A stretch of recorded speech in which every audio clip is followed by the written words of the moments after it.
All right, Wednesday discussions of truth. I am your host, Ian Hamilton Trottier. Listen to me live right now, winwoodradio.com. Follow me on Periscope. Watch me live right now. I'm working on the feed to get that running to where you can actually hear the guest as well. Technical issues here. Intro is Seek and Destroy. Metallica, Seeking Out Corruption. Corporate, political are the main focuses of this show, Discussions of Truth, and we aim to completely destroy those. Something that caught my eye recently as another slew of hurricanes run up the coast, the eastern seaboard, if you will. Florence that hit the Carolinas last week, primarily North Carolina. There is a report out of Wired magazine of giant mosquitoes.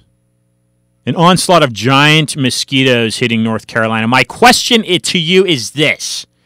Were you aware that there are genetically modified mosquito manufacturing plants in the Keys, in the Florida Keys? Did you know that? British-owned GMO plants to manufacture mosquitoes in the Florida Keys do exist.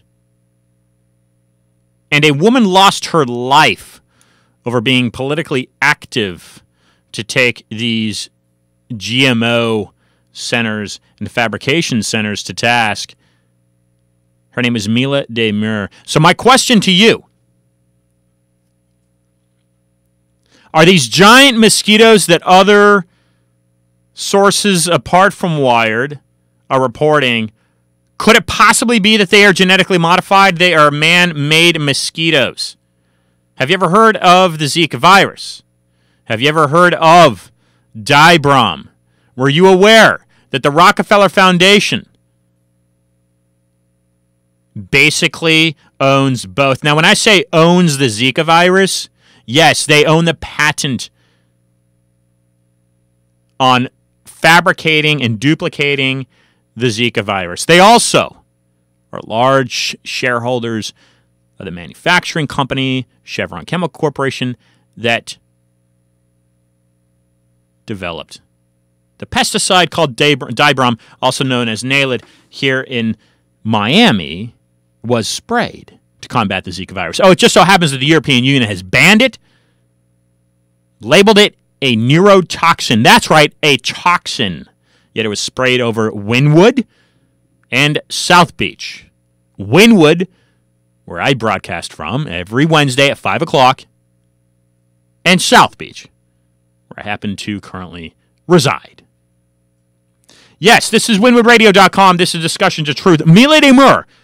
Investigate her because she lost her life over trying to inform you of the fact that, yes, there are genetically modified mosquitoes. Should that be a concern to you?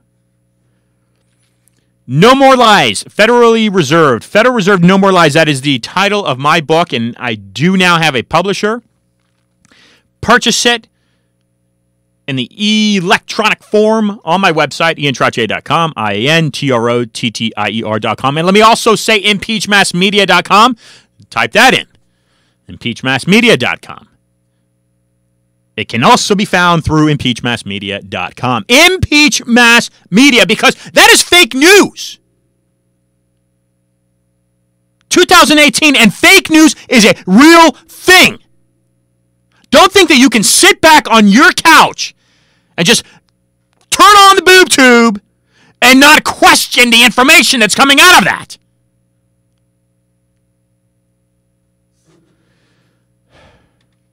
All right. No More Lies. Get it? It's like $5.99 on Smashwords. What a bargain. That's going to cheaper than it's going to be in print through my publisher. So $5.99 is what you get on electronic form, but you want to download it to your iPad or your Kindle or whatever that tablet is that Microsoft sells. Okay. I'll be right back with my first guest, Shaitan Heber. Following Shaitan, we will have on Susan Lindauer and Explosive. Just explosive, okay? Both of these guests have strong messages bringing to you. The information is explosive. Thanks for tuning in. Follow me on Twitter. Follow me on Instagram. Both handles, IENTROTTIER. Next week, we'll bring on old Demigard. I'll explain who he is a little bit. He's a 2017 Prague Peace Prize Award winner. And you can listen to all my replays, check out all my guests on iantrottier.com or impeachmassmedia.com. You can find all the guests through either one of those links. I've got some great guests that have come on the program, and listen to them via iTunes, Google Play. I personally like to promote Mixcloud.com. So, returning momentarily with Shaitan Heber. Enjoy a little bit of Seek and Destroy.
Yes, Seek and Destroy, Metallica, James Hetfield. I think they originally formed in Los Angeles, and they wrote a number of really great songs in Northern California, where I come from.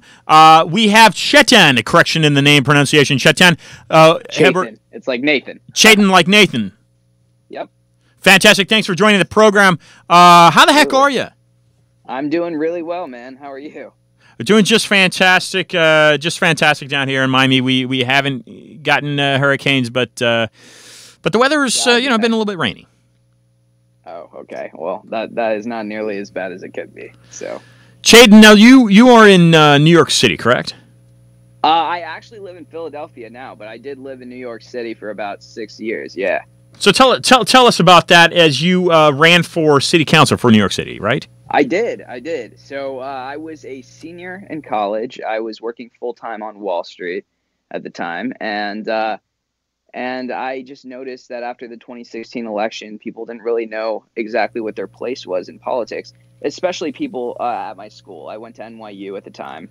And I noticed that a lot of people were disappointed with the outcome of the election and took to the streets. They were protesting, putting a lot of time and effort into engaging themselves into the civic process. But when they didn't see the results come from that, they didn't exactly know what to do. And I was in that boat as well. You know, I honestly didn't know what steps to take and how I could better my community. And while the federal government and politics on that level are an entirely different game of their own, I decided that, you know, the most impact that you can make to a person's day-to-day life is on the local scale. And I started looking into that stuff. But what really pushed me into running was I was on a bus one day, and there was this massive ad campaign launched by the New York City government called Save a Life, Carry Narcan.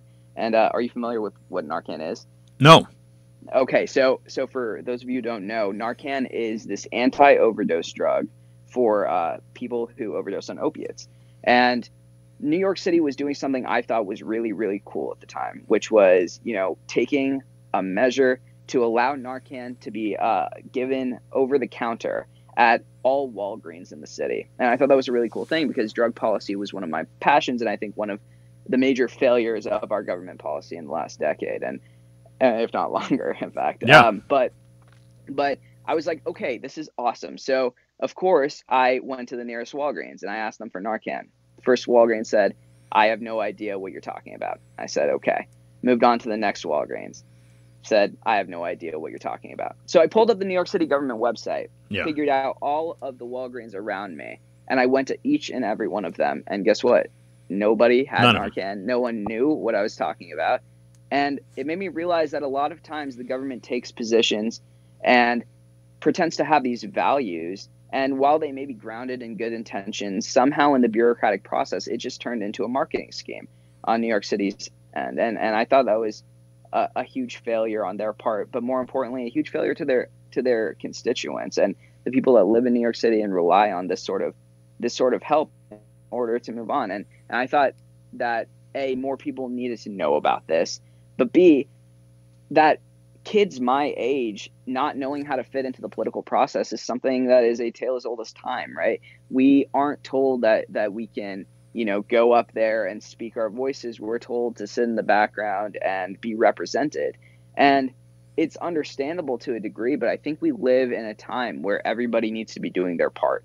And I felt like on my end, my part could have been vocalizing the values that I know the people around me held, and also showing them that they can be engaged at every level, from helping run a campaign, from helping, take to the streets like they already were, or to run themselves and express their opinions on a larger platform. So that was my initial reasoning for running for city council. But then it branched off into, I guess we could talk about this later, but why I started my nonprofit, Nexus NYC.